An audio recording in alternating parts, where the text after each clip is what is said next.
Welcome to Working with Languages. My name is Sonja Kampschoff. I'm your host and a multilingual digital marketing consultant. On this podcast, I talk to people like us who use their language skills in the work they do in the widest possible way. Together with my guests, I will discuss why languages are even more valuable in the age of AI and how we can all make languages a meaningful part of our career journey. Let's dive in. In today's episode, we talk about language as a means of communication, and we explore how words and lived experiences can help us be better leaders in business, in life, and in our relationships. My guest Maria started her own journey when she realized there was a disconnect between her and her firstborn child. By addressing her parenting misconceptions and finding the words to fully understand them, she tuned into the human side of communication and relationship building. In her own words, Maria helps leaders navigate the human side of leadership so they can communicate clearly, build trust, and lead in a way people respond to in a positive and engaging way. She works as a leadership mentor with a deep interest for how we communicate to strengthen the relational and human side of leadership, whether we are a parent, a partner, or a professional within a business. I hope you enjoy this conversation as much as I did. My guest on the podcast today is Maria Rush. Maria Rush has a very interesting background, I would say a non-linear career path full of twists and turns that include languages, design, and a few languages. But first of all, hello, Maria, and thank you so much for coming on the podcast. Hi, Sonja. Thank you so much for having me. I'm really excited to be here today.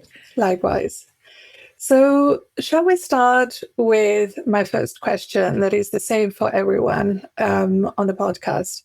What is your favorite word or phrase in a language that you speak? I love this question, and it brought me a lot of joy thinking about it. And the word that I've chosen is a Swedish word, and it's skare. Skare describes the specific texture of snow that has slightly thawed and then refrozen. So it's that crusty, harsh surface of snow. And the word, in fact, is a perfect onomatopoeia, meaning that the word matches the meaning. So it's short and sharp. And this word means so much to me because I grew up in the north of Sweden, above the Arctic Circle. So snow in itself means a lot to me. And I can almost feel the pain that this skare can actually cause you when you're walking slowly or even skiing on top of the surface, and then you go through, and it can literally make a sharp indent on your ankles because it's that sharp. So it has a special meaning in the sense that it evokes a lot of memories, but it also has a very strong sensory meaning to me. So the texture, obviously the soft underneath, the harsh on the outside, the fragrance of snow, the quiet and the feel of it. And it has created a very deep muscle memory for me and growing up that way. So to conclude the word is that snow can be very soft, but it can also be very hard. That is very true. I would have simply called it icy snow, but I think that's what you refer to is, specific, much more specific than just icy snow. But it was interesting, Sonja, because it made me think a little bit deeper about the way I visualized this word as well, of that, what we're going to talk more about today, about just the human side of things, how snow can represent the softness inside us, but also perhaps a harsher or harder surface, which could be a facade on the outside. So it brought me lots of reflections, and it was a really nice opening. Thank you. So you grew up in Sweden, you said, but not just anywhere in Sweden, really in the north. Can you tell us a bit more about that? It's a very unique experience. I was born up in a place called Kiruna, where the summers are endless. We got midnight sun, so the sun never goes down. And the opposite in the winters is that the sun never rises. You have something called polar nights during December and January, where the sun never rises above the horizon. So it's pitch black 24/7. So the environment is quite extreme, but amazingly beautiful. And I grew up, wearing reindeer boots because it was -30 and we were still outside playing. And equally in the summers, you're out picking cloudberries and fishing and hiking. And it's quite a unique environment. And it has, I think it's shaped me the way I am. And I really like, obviously, nature. And I've spent a lot of time in that. Was it a small community you grew up with? Quite interestingly enough, at the time, I believe, without checking this reference, but I was always told that the town that we lived in, on a surface level, is like a really, really big city, like one of the biggest cities in the world. But physically, it was a very small community. And it was actually built around iron ore mining that still goes on today. And they have actually physically moved the town center as we speak, like just last year, in order to do more mining. So it's a small community, but obviously very thriving and world renowned because of it. So interesting. And you spent all your childhood and teenage years there. Yeah, so we moved. So the reason we were there was because my dad was in the army, so he was located there, and then his job moved. So we moved sort of halfway down to Sweden, but that's still sort of counted as north of Sweden. So I've always grown up in the north of Sweden, and it's always lived by the mountains and the forests, and then enjoyed all that, all the things that come with that. But then I did leave home quite soon after that and moved to England when I was 18. And what did you do in England? I took a gap year from college because I did not do very well academically, so I needed to do something else. So I took a gap year and spent a year just outside London as an au pair and to learn English, and I had a most wonderful time. And then I came back 2 years later to go to university to study international relationships and Italian. Oh, interesting. Did you manage to spend some time in Italy then? I did. As part of my third year at uni, I spent a year at Padova University and lived there for that year. Nice, very nice. And what did you think while you were at university that you would do afterwards with your degree and your languages? Did you have a clear idea of what you wanted to do, or did you go with the flow? I really went with the flow. I had no idea. It was one of those things. I just followed my heart and a passion that I'd always wanted to learn another language. And Italian was my top language that I wanted to learn. So looking back, yes, perhaps I would have liked to have a straighter sort of career path, but it was one of those passion projects that I wanted to have experienced in life, more than thinking about a career in languages. Yeah, interesting.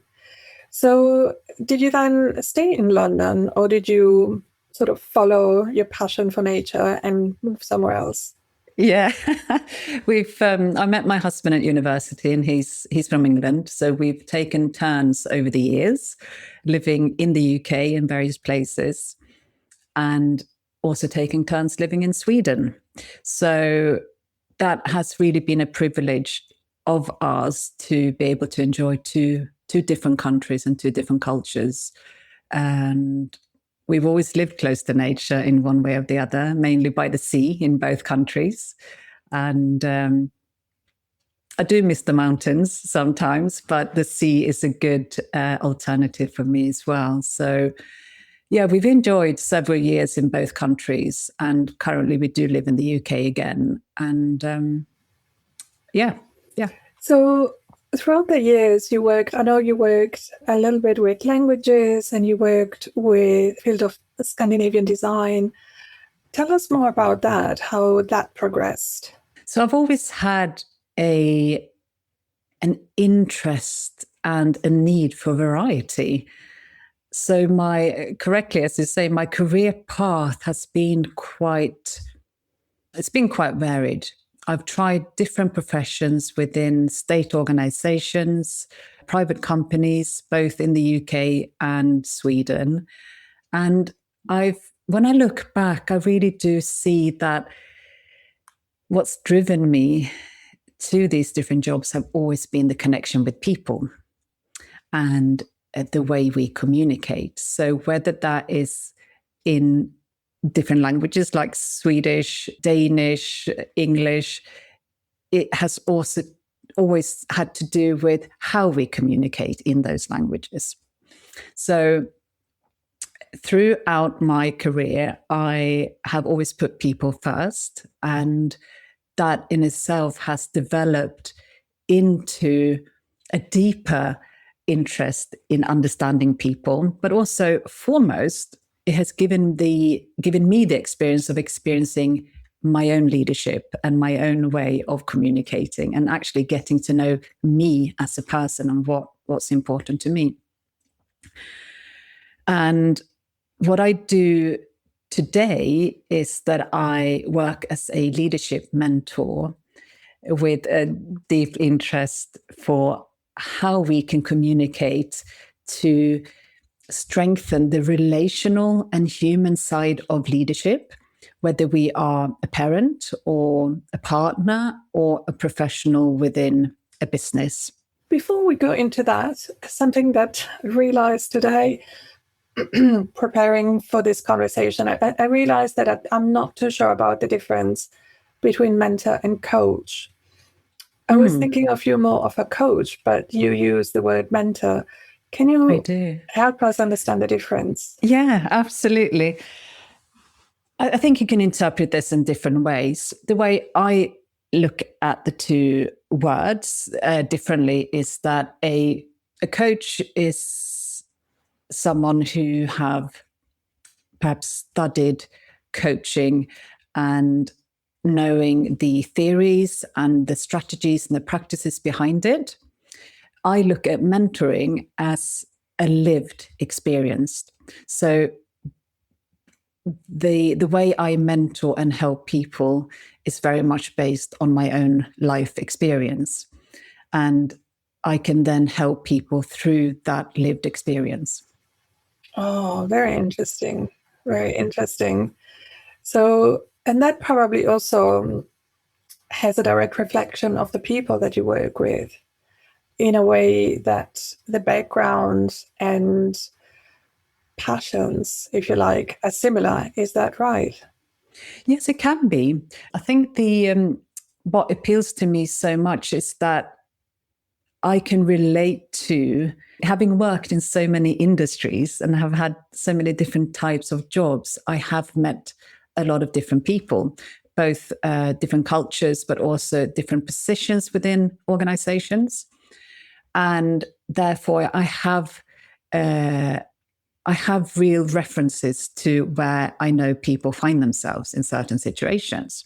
So, as I said, it can really be parents who seek me out in order to improve or strengthen their relationships with their children, or it could be a partner who wants to have a better communication with their husband or wives or partners, and equally important, through organizations as well, whether we lead a team or whether we are part of a team, whether we work in customer service. We all have different relationships in everyday situations, and that's what I'm so passionate about, of finding the the communication that engages people willingly in a positive way in all the day-to-day situations that we live.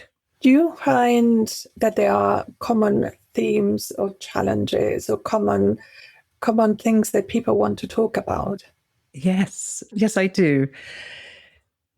I think one of the biggest challenges that people come to me about, and again, it can be in any situation, whether you're a parent or a leader, but it is about the connection or perhaps lack of connection.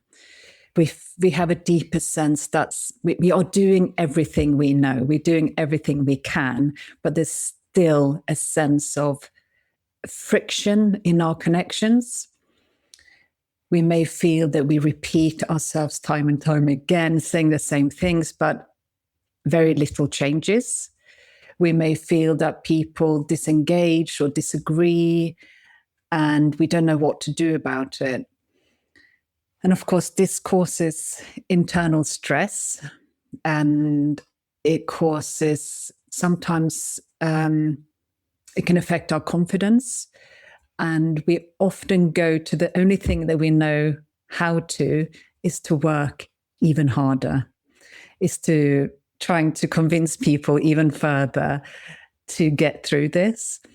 Whereas the way I work is we work very much with self-awareness, emotional intelligence, and solution-focused communication. So we can really reduce all these potential frictions and be authentic leaders that people really want to connect with. Because the theme today I see more and more is that the gap that we are feeling or sensing is that almost the old way of leading and communicating does not work anymore. But it's finding that understanding and finding that bridge on how we can communicate to make this work for everyone involved. And that is the leadership that people are really looking for today. And that's what I help with. So why do you think the leadership has changed? Is it cultural, or is it maybe people just wanting different things? Where do you think it really comes from? Yeah, it's a good question. And this is something I'm sort of reflecting over a lot. I can only speak for myself, I think, and I think it goes into the wider community as well. But I have an experience of growing up with a type of leadership. And when I say leadership, I do include parental leadership. I include it could be teachers, it could be leaders in our community. But the way that we've been brought up is to be assertive. You do what you're told. We don't talk about emotions and connections, but it's the doing that we are used to. And we are very good at doing. But what's happening now is that more and more individuals are seeking an alternative. And I think that's what's changed, that we are becoming more aware of that this way of leading does not sit well with us as leaders, but it's not received well by those that we lead. And therefore, it has created a gap. And I truly believe that it's a human need to feel connected. And that's what's being highlighted today. I think that's the missing key, if you like, that people want to feel connected. People want to feel included. People want to feel trusted with responsibility. But we also want to have that human side of relationships and leadership that makes people feel valued for who they are. And thus, I think that the trick here is that perhaps leaders feel that if we're going down that path, it's going to weaken their leadership, for example. But it is the opposite. It's really going to strengthen the leadership. It's going to strengthen the cultures within organizations. And I can also, from experience, say that organizations with this more people-led approach and culture will do better. They are doing better in so many ways, in the sense that they can retain staff. There's less stress. Therefore, people take less time off. People feel more motivated and included. People become more creative, etc., etc. And we can understand what that leads to in the end. Absolutely. It does remind me a little bit of the leadership style of Jacinda Ardern, and I'm currently reading her autobiography, which is the title of her book is a different kind of, I think it's a different kind of power. And that reflects exactly what you're saying, that it's leadership nowadays. It's not only the, I am strong and I'm powerful kind of leadership, but it's more like the heart-led and empathetic kind of leadership. And it doesn't make you less of a leader to lead this way. The opposite, I would say. And there's so many positive benefits from this way of leading. Obviously, we're seeing on the receiving end, as I just explained, but also for leaders themselves, it's that we can experience much more calm and less stress, and we can actually find more time to do the things that we really enjoy as well, other things. We create trust, we create connection, and at the end of the day, it's from people that I speak to, what people want most, or what people want more of in life, I should say, is that they want peace and calm, and they want more joy. And this is exactly what it creates, because it sort of peels away all the things that we are been told perhaps to do and how to lead. We can peel those things away and bring people together. And that in itself creates amazing work environments. It creates happier families.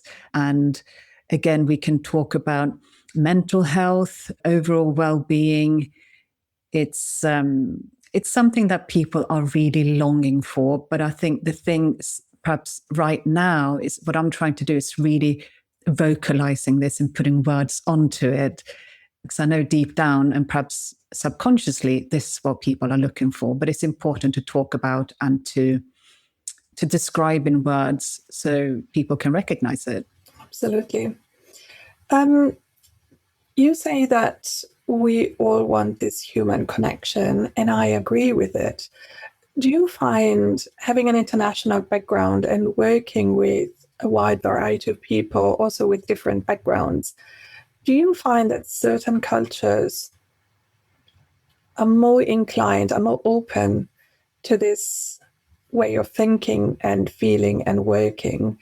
And do you find that there are cultures or countries or even languages that are less open to this, not only on a, sort of generational and age level, but literally the culture and the language where that people grew up in? That's a really good question. I can obviously just speak from my personal experience from the countries that I work in at the moment. And they are Scandinavian countries. They are the UK and the US. I feel really positively about that change is coming and that there's an openness and willingness to change. However, I know that there's currently perhaps a limited vocabulary around it. Not that it's not there, but it's more that we are not used to it.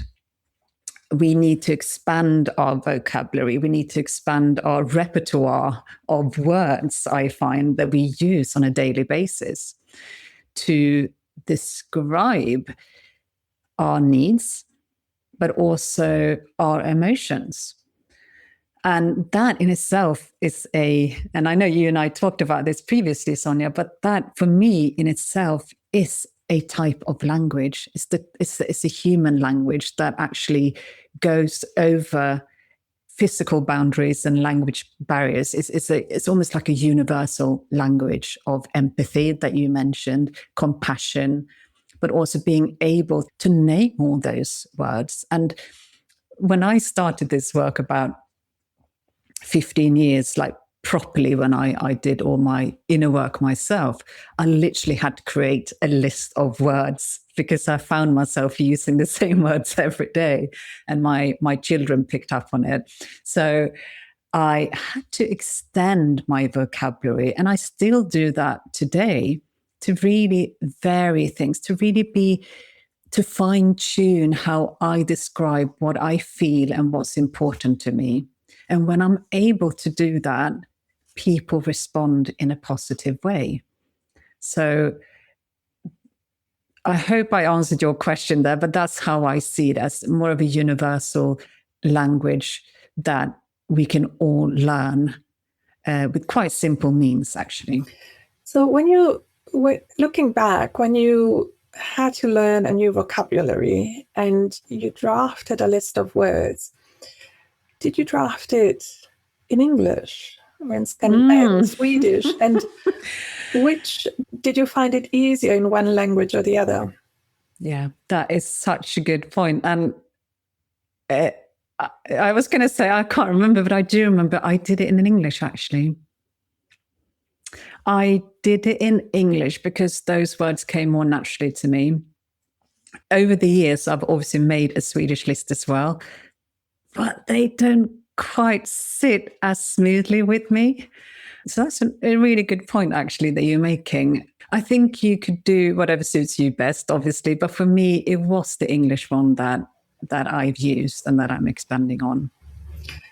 You know, I have a similar experience when I think even of words like mindfulness or mindless actions, which in a way is the opposite.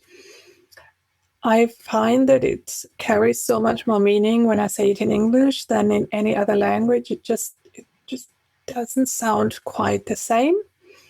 And I find that I don't have an answer to why that is, but it feels like in a certain way, the English wordings and the English vocabulary it feels better. It describes things better when it comes to empathy and so on. And maybe it's because I read about these things more in English and I listen to podcasts about this in English. And it feels like maybe there's more conversations about this in English. But I still feel like whenever I talk about these things in German or in Italian, languages that I speak to a native level, I still find that I throw in English words. Yeah, that's interesting. Do you also find that your Italian and German native language have changed? Because I can definitely see that with my Swedish, that more and more English words are creeping into the Swedish language. Quite specific ones, perhaps, like you mentioned, mindfulness, whether that's a universal word these days. But I don't know whether German and Italian has been influenced as much as Swedish has with English. Yes, I think the word mindfulness, for example, is used also in German and in Italian. Mm. But I don't think it should, in a way, because there's always people who are not quite as fluent or don't know English quite as well. And then if they don't understand the correct meaning of mindfulness, does it actually carry the same meaning in Italian or German? Are they using an English word more as a filler rather than really conveying the meaning of what is being said? I suppose from my point of view, Sonia, it has, like, I've probably chosen English because it is my working language, if you like, mostly. Not always, but for my wider audience. But equally, I also know that there are so many Swedish words that describe things just in one word that in English I have to translate it to half a sentence. So it really, really depends. But I see the beauty in all the languages that, well, both you and I, well, you wouldn't like to hear my German, but I did study German as well. But that's a really good common ground that we have, that we both work in English as well. Yes, my working language is also English. Do you have any anecdotes that you can share with us about the work that you do? One of the things that I really, really appreciate is that I work with people from different backgrounds, different age groups, but something that really relates to everyone I speak to is, and we have mentioned it before, is that deep wish for connection and understanding our relationships on a day-to-day basis. And what surprises me is perhaps that when I work with someone who's 25 compared to someone who's my age of 52, is that we still have very similar wishes, but also perhaps situations that we need help with, even though they may sound a little bit differently, and obviously based on the life experience that we have. What really, again, positively surprises me is that there are more and more young people who want to do this work now in their 20s, compared to my personal experience. So I perhaps started when I was 35, 40. So that is a really positive development. And something else that perhaps surprises me is that when clients come to me, they have some sort of idea what they want to improve on and what they want my help with. More often than not, however, is that we tend to dig deeper on so many other aspects in their lives that they may not have been prepared to, like they didn't expect that, but that it slowly leads to back to the main question. But there's often layers and layers and layers of things that we need to talk about first, rather than just fixing that particular one situation. So that's something that's really, really rewarding in my work.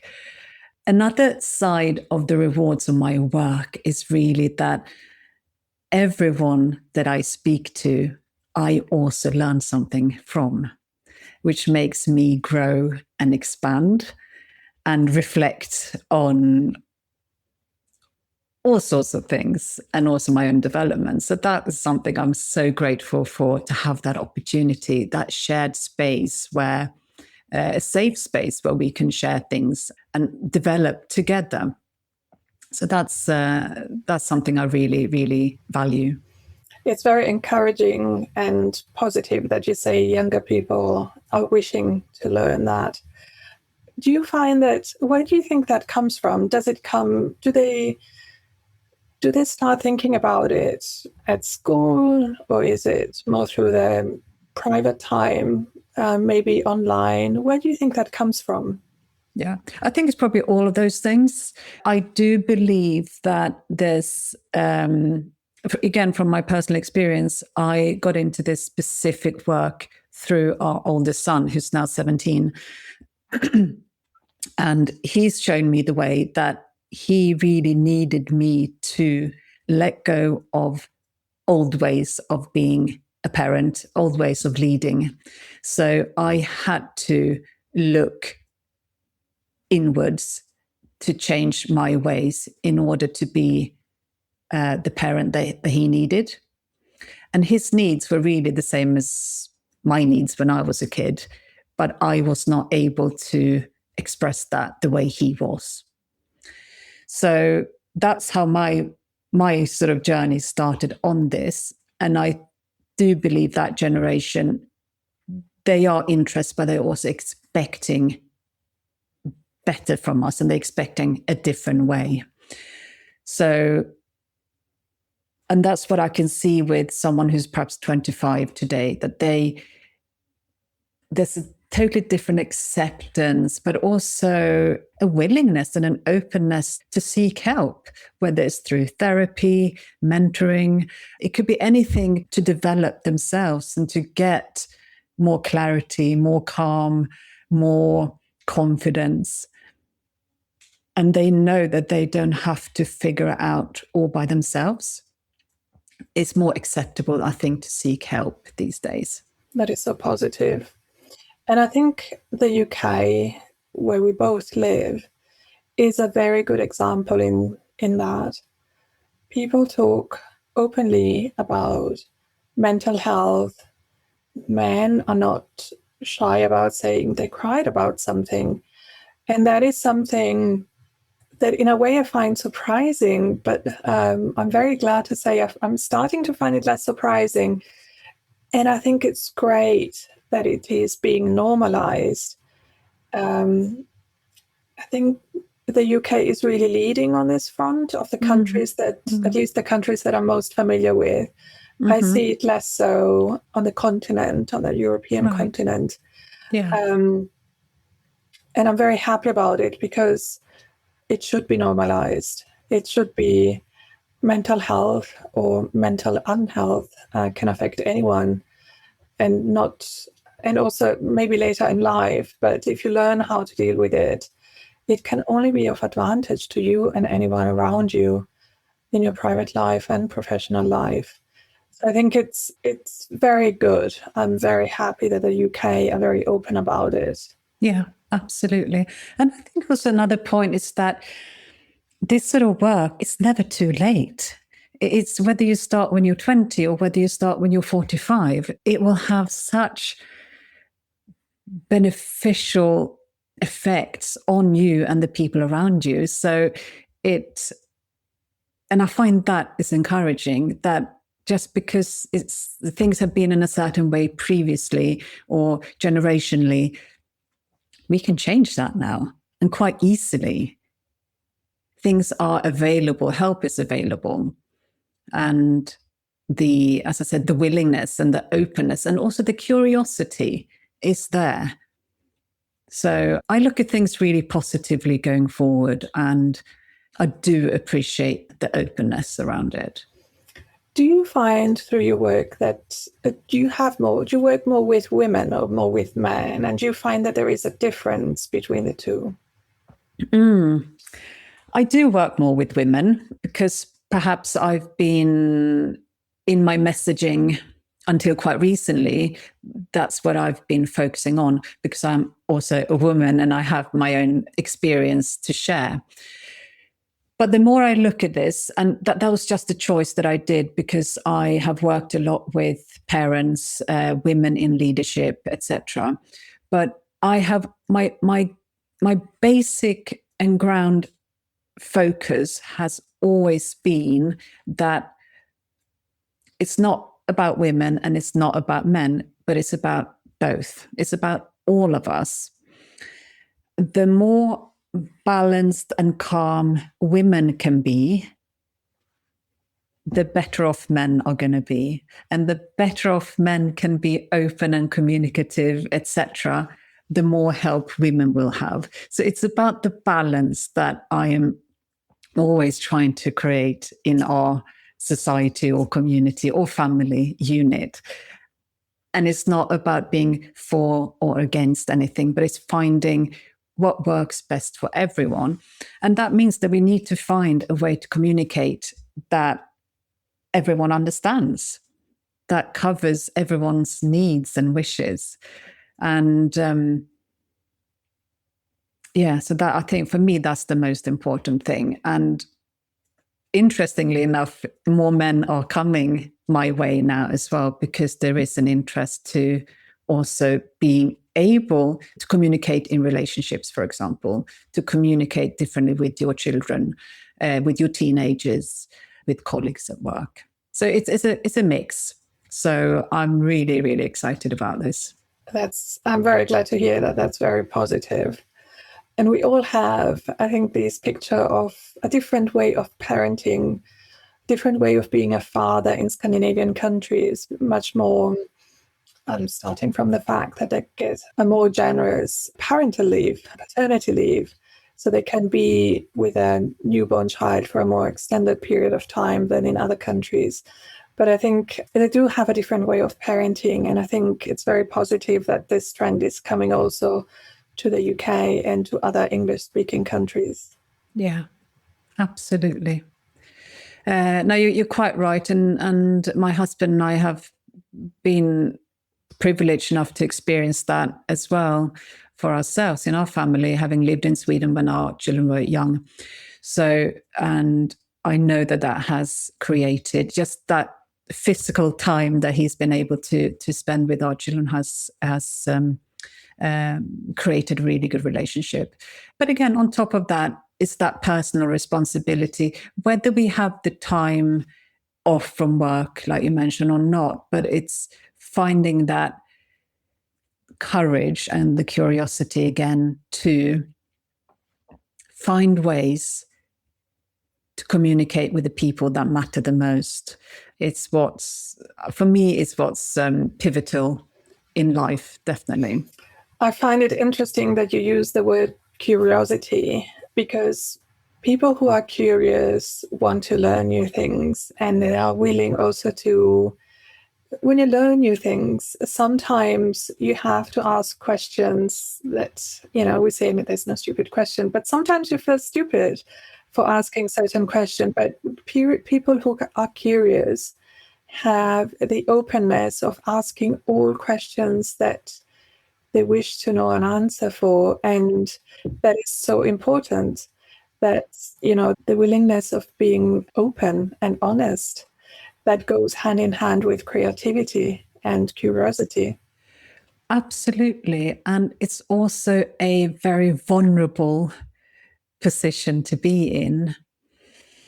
But I have also, through my experience, very much can confirm that the vulnerability of wanting to change is always welcome. It's always met with interest and gratefulness, I believe. So it's having the courage to be vulnerable and to find new ways. And it takes practice. And of course,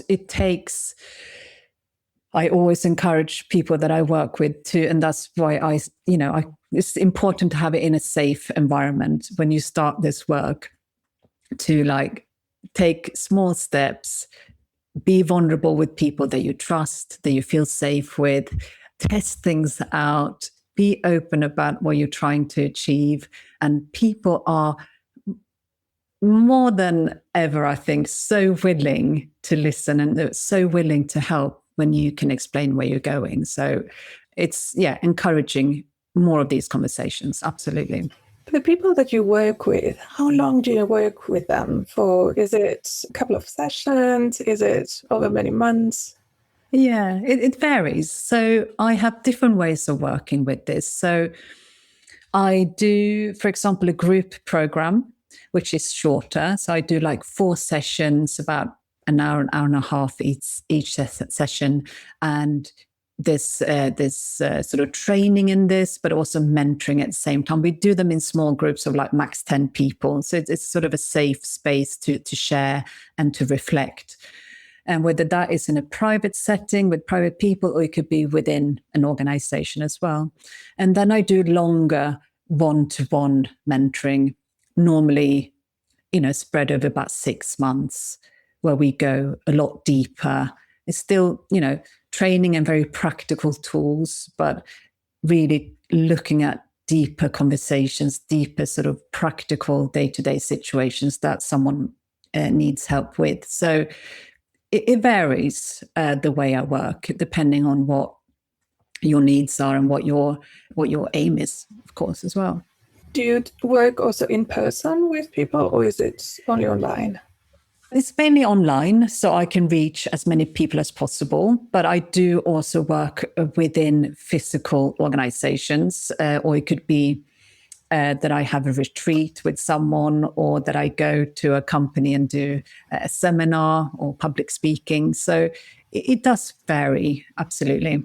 Brilliant. I think the work that you do is really important and is going to help people both in their personal and professional lives over the long term. Thank you, Sonia. That means a lot. Thank you so much for coming on the podcast. And I'll put all the links on how to get in touch with you, how people can work with you. I'll put all of that in the show notes. And thank you again for coming. It's been a wonderful conversation. Thank you, Sonia, for having me. And I love your podcast, and you're doing such an important work that the listeners would really enjoy. So thank you for having me. So if you'd like to find out more about what I do, you can visit my website, mariarush.co.uk, where you can find details of my group programs and one-to-one mentoring. I would also love to connect on LinkedIn under Maria Rush. And you can also tune into my podcast called Women Don't Rush on Spotify and Apple Podcasts. Also, as a special offer for the Working with Languages listeners, I have a 15% discount on my online mentoring group, the Connected Leadership Program, starting in April 2026. You can find the discount code and a link to the program in the show notes. I love Maria's positivity and her values that come from lived experience. We as people are changing all the time, and she gives us ways to shift our communication and forge a better version of ourselves, for us and for those around us. If you enjoyed this episode, please give it a 5-star rating on Spotify, Apple Podcasts, or any other platform where you listen to your podcasts. And if you have a comment, simply leave it below.